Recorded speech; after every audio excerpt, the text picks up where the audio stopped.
Otro bucle cerebral evolutivo es el bucle de encontrar patrones en forma instintiva. Muchas ideologías o gobiernos se aprovechan de la tendencia a buscar patrones para armar relatos. Patrones. Ejemplo, mi gobierno está y tiene un gran enemigo, el gran enemigo es, no sé, el imperio americano y todos los que, etc. Entonces, cualquier cosa que sale mal, la gente lo va a vincular con ese patrón. Porque el cerebro humano está preparado evolutivamente desde siempre a buscar patrones. Los buscábamos en las estrellas. Los buscábamos también cuando hoy nos ponemos en el campo a mirar las nubes o en una plaza, le buscamos alguna forma a la nube. Encontramos que tiene una cara de persona o de un conejito. ¿Por qué? Porque el cerebro instintivamente busca patrones. Era un mecanismo también importante para la supervivencia cuando estábamos en la selva, en la floresta, donde por ahí en la oscuridad veíamos alguna figura difusa y por ahí era un predador. Entonces nosotros teníamos que completar la escena. Por ahí veíamos dos luces, dos ojos en la oscuridad y completábamos la imagen del monstruo que nos iba a comer, ¿no? Entonces siempre completamos y cuando nosotros vemos esto ya estamos viendo el todo igual. Porque el cerebro completa la información. Bucle del macho alfa. Un poderoso que de pronto nos va a hacer seguidores. El bucle de seguir creyendo después de decepcionarse. El proveedor, protector declarado, reivindicador de una manada, siempre, o sea, esto está evolutivamente comprobado. Aunque nos haga daño, nos traicione o muestre que no tiene los valores que declaraba, los seguimos aceptando. Es como la mujer golpeada que sigue pensando que el marido va a cambiar. Fue 5 veces el marido, fue 5 veces a la policía, estuvo internado y sigue pensando que él es bueno en el fondo. Acá está, siempre me odia porque ya me dijeron que Edir Macedo. Pero yo digo la verdad. Edir Macedo es el creador de la Iglesia Universal del Reino de Dios. Apareció en la revista Forbes, uno de los 150 billonarios brasileros. Si ustedes van por cualquier lugar del mundo, yo he ido por ciudades extrañísimas y me encuentro una iglesia universal del reino de Dios. 9 veces famosas, lo descubrieron con cámaras escondidas.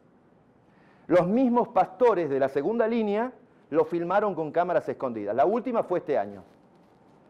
Diciendo cosas, por ejemplo, en un caso, casi estaba dando una clase de antropología evolutiva. Estaba diciendo del efecto Forer o el efecto Barnum, que es un mentalista y que puedes leer la mente de las personas.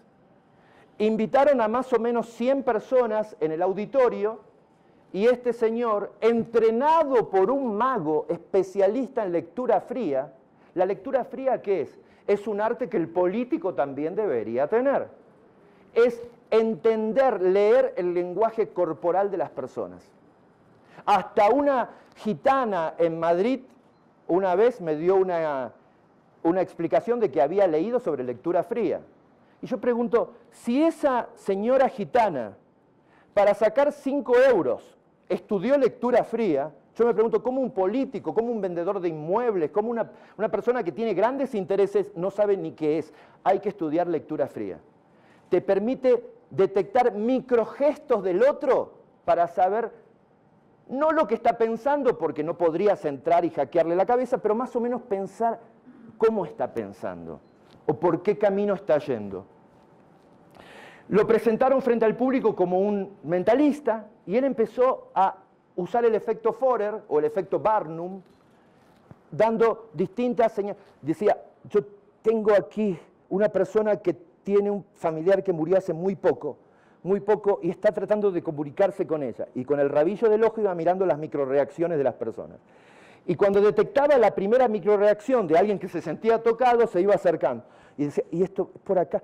Y la persona empezaba a llorar. Esto es en el canal Globo. Bueno, la cosa es que duró 5 programas y al 5.º programa develaron el misterio y le mostraron a todos los asistentes que era un actor, y te juro que varias personas se resistieron a decir que la habían engañado. No puede ser, yo sigo creyendo en él va a ser mi gurú para toda la vida. O sea, no lo terminan de creer. Una vez que tú confiaste en un proyecto político, una vez que tú votaste, es muy difícil, porque también sería como decir estuve equivocado y te lesionaría gravemente la autoestima. Así que ese es otro bucle que nosotros vemos en el ser humano. Bucle de la imitación o efecto del espejo virtuoso. Una vez estaba comentando yo en un seminario en la facultad, todos jovencitos, que le encontraron a Shakespeare entre sus cosas restos de marihuana. Y entonces algunos como diciendo, bueno, o sea, como diciendo, yo fumo marihuana, entonces yo también voy a ser como Shakespeare. No, o sea, fumando marihuana vas a ser marihuanero, nada más. No se transmiten virtudes por una actividad común con alguien. Pero sin embargo, muchos creemos, el ser humano, el hombre, que adquirimos virtudes de otro admirado a través de imitarle ciertos gestos, actitudes, comportamientos, etc. Otro bucle, el de la imitación o efecto virtuoso. Pero la explicación para todo esto es simple. Mire por qué la gente... Mira, acá hay un camino, acá hay una fila. Simple pero equivocado, complejo pero correcto. La gente busca la explicación más simple. Por ejemplo, esta es una novela brasilera que tuvo mucho éxito en todo el mundo, más o menos por el año 2000. No, hace poco, hace 2000 y algo, 2006, 2007, Avenida Brasil. ¿Qué es lo que tienen las novelas que la hacen tan eficaces y que tendríamos que copiar en la comunicación política? Siempre hay un origen mítico, siempre hay una lucha épica, siempre hay un bueno, pobre y hay un malo, rico, tirano. Siempre se exagera, siempre se dramatiza, siempre hay conspiraciones, siempre hay una redención, siempre hay un diablo, siempre para que haya un santo. Si a las iglesias nos sacaran el diablo, se terminaría el juego. Desde que somos chiquititos, nacemos queriendo que nos cuenten historias y relatos. Mamá, cuéntame un cuento. Ya viene en nuestro software natural. Cuando nos vamos de campamento, nos vamos con la familia en una van, empezamos relato. Esto que pasaba en las tribus, ¿no? Les recomiendo que bajen de internet, se compren, está libre de derechos. Morfología del cuento de Vladimir Prop.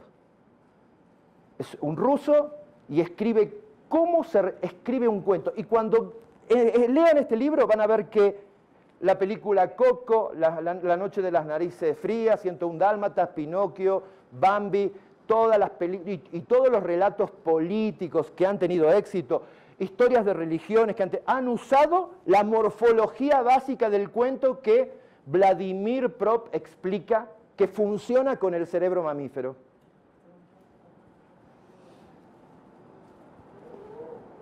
Leyendas urbanas, todo eso funciona y engancha. Tiene que haber efectos... Yo me acuerdo hace como 10 años, no sé si se la contaron, dice, no, me contaron que un amigo de mi primo, sí, iba por la playa y encontraron un perrito, pobrecito, y estaba todo sucio, lastimado. Entonces lo cuidaron, lo llevaron a casa, pero no quería comer, le dieron ración de croqueta, pero no quería comer.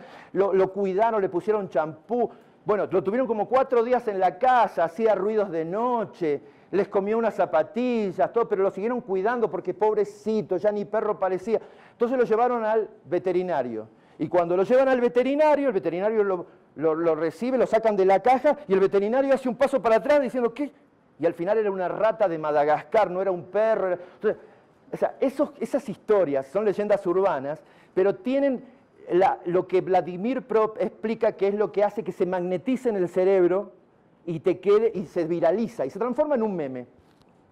Debemos aplicarlo en nuestro día a día con las campañas, y no solo con las campañas, con la gestión de gobierno, porque cuando tenemos que comunicar medidas que estamos tomando en el gobierno, las podemos comunicar excelente o las podemos comunicar mal. La misma medida puede hacer que gente la aplauda y nos felicite, y en otra, la misma medida comunicada de otra manera genera que la gente haga una revuelta. Entendemos que nuestro cerebro tiene un sistema profundo, reptiliano, instintivo. Hay una parte límbica que los políticos en las campañas la entienden muy bien, protección de la familia, el cuidado de la prole. Y está la parte más moderna del cerebro, que es la corteza cerebral, la última parte, la más evolucionada y la más finita.